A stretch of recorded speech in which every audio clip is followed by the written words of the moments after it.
So what I see is people moving, is organizations, contact centers moving away, the good ones Hmm. are moving away from doing those old school, how many calls did you make, how many calls do you take, how long did it take you to do that, and looking at the real results of calls, the true outcomes, as we might know it for businesses, but your outcomes for calls as well, and trying to make those positive. And there is a story that I read just last week, which I thought was fantastic.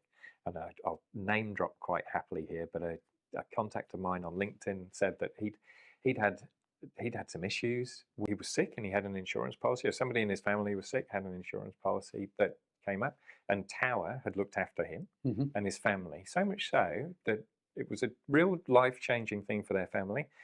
Tower had sent out some flowers to them. The agent was fantastic on the phone, a very personal relationship that they'd kind of built up on the phone. So, and they sent flowers out the next day. And that guy, so that those flowers, I don't know, what are they, 50, $100 or something or other.